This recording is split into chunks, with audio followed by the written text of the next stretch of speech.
Hey there, I'm Jada L. Roberts, author of Sharing the Mountain with Bigfoot. Welcome to my channel, where I share authentic stories, personal experiences, and chilling tales from the depths of the woods. If you enjoy the videos, please like and subscribe. It helps the channel grow. And if you love reading Bigfoot stories, be sure to check out my books on Amazon.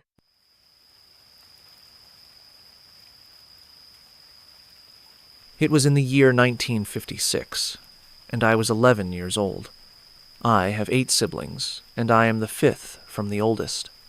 We lived in the backwoods of Utah, and if we children wanted to go anywhere, we would have to walk. We were not rich, and my parents only had one truck for the whole family. That truck was used only for taking my father to work and going to the grocery store when my mother needed necessities for the family. We children had to walk to school every morning, and if there were dances or anything after school, and if we wanted to go, we had to walk to get there, which meant that we would have to walk home afterwards in the dark. Our house was on a dark gravel road where there were only 2 other houses on the road. We lived between the 2 houses, with woods that separated us. We had no street lights, and it would get very dark walking down the roads at night. One night, I remembered very clearly. Our school had featured a dance for the students, and I went. We had a blast that night with our fellow students, and I was happy that I was a part of it. But when the dance was over, I knew we had a long walk home in the dark. I was happy to know that I would not be walking home alone, for there were 8 of us who were going the same way. We all waited for each other to walk together. It was me, my older brother, my younger sister, 3 friends who lived in the first house that was on our road, and 2 who had to go to the last house on the road. Now, this road had no outlet. It was one way in and one way out. We also knew when any strange cars or any other people came down that road. We had the best neighbors that would watch out for each other, as it is called today, neighborhood watch. It was truly the good old days. After the dance, my brother, sister, and I waited for everyone who was walking in our direction. We had a big crew when we started out from the school, but as we came closer to our road, the other students went another way toward their homes. So, now it was the 8 of us left to walk down our dark, lonely road.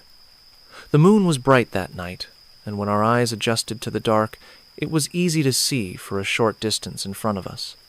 But we kids had walked down that road many times in the dark. I thought this night would be like any other night. We all thought that. We turned down our road, making our way to the first house. We were making a lot of noise and teasing each other for who we danced with that night, and poking fun at others about how they danced. We were having a fun time walking toward our homes. We made it to the first house and said goodnight to the 3 of them, and started walking again. The next stop was our house. I was happy that we were near our house, for I was tired and ready to go to bed. It was a Friday night, and we all had gone to school that day, and then went to the dance that lasted until about 11 o'clock that evening. So, now it was just the 5 of us. My brother, sister, and I then. The other 2 had to walk farther down to the end of the road to their home. I didn't envy them at all. But before we arrived at our house, we had to walk down the road where the woods were dense and dark. I would dread walking on that stretch of road at night, because it was so eerily dark. My father had purchased that wooded property on the left side of the road and had put a barbed wire fence around the land. But on the right side of the road, there were only thick woods as far as the eye could see, and the tree limbs came over the road, making it look like we were walking into a dark tunnel. Every time I had to walk down that road, I would get chills going up my spine as soon as I would draw near to the wooded area of the road.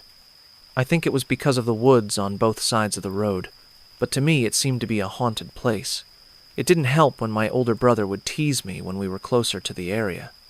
He knew that it would spook me, and that's why he would do it. Normally, as we would get closer to the woods, the sounds of the crickets and frogs would be extremely loud. So loud, in fact, that sometimes I would put my hands over my ears as we passed the woods. But that night, it was different. It was eerily quiet.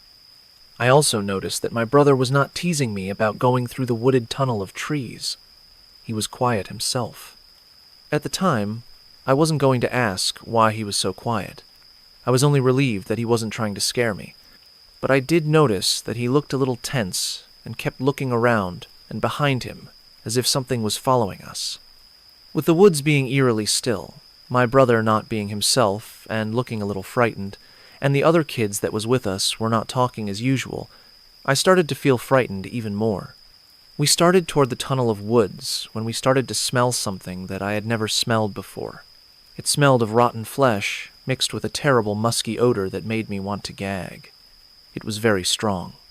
The moonlight was shining through the trees, making it easier to see the road, and we knew we were making efficient way toward our house. We only had a few 100 yards to go, and we would be out of the woods on the other side and turning into our driveway. I started looking up the road and counting my steps to keep my mind occupied until we were out of the woods. I was holding my hand over my nose and thinking that if I ran, I could be home in a matter of minutes. I was just about to ask the others if they were with me in running when suddenly we heard something rustling in the woods, right on the other side of the barbed wire fence. We all stopped in our tracks. My brother, the protector, started to breathe heavily, and I knew he was frightened. That made me more scared, and I started shaking. I was ready to bolt out of there when we all saw a very big shadow that was standing by the fence. Then, suddenly, we saw 2 red glowing eyes appear, and they were looking at us. It was the strangest thing I had ever seen. One moment, we saw a dark figure standing there. Then 2 glowing eyes just appeared out of nowhere. We were all frozen in our tracks. We didn't know what to do but to stand still. That's when the dark shadow started to move. It was so big and tall that it stepped over the barbed wire fence, walked in front of us, and stood in the road, facing us with those glowing eyes. By that time, I was shaking all over. I looked at my brother, and I could see that he was just as shocked as the rest of us. He looked very pale in the darkness of the night. I could see that he was shaking also. Well, that was it for me. I panicked. I tried to scream, but my voice was gone, and I let out a small shriek. That's when the creature looked at me, and then let out a guttural growl, turned toward the woods, and disappeared. We could hear it walking slowly as it made its way farther into the woods. We were all still standing in the road, not making a sound, when suddenly my brother yells out, "Run!" and he takes off, leaving us behind. As soon as I realized that he was running away from us, it didn't take long before we all were running out of the tunnel, up our driveway, and into our house. By the time we were in the house, my brother was telling my dad what had happened. I thought that my dad would tell us that we were crazy and he didn't want to hear us telling stories. But he didn't. He listened to what my brother was telling him, and he didn't say anything until the story was finished. When he heard the story from all of us, he jumped up, grabbed his rifle, and told the neighbor kids to get into his truck and that he would take them home. The last thing I heard was the old pickup truck start up and drive down the driveway. My mother made us go to bed that night, and I don't know when my dad came home. The next day, it was Saturday. My dad arose early and was out of the house by the time I got up. I was told that he and our neighbors went hunting for the day, and that is all that my mother would tell us. That was the last time I saw the dark shadow figure and the glowing red eyes around our house, and that is the only time I ever wanted to see it. Of course, my parents have passed. We have sold the property and moved on. I have beautiful grandchildren, and yes, I have told them and my children about this story. They all were spooked, but realized that there just may be an unknown creature lurking in the woods,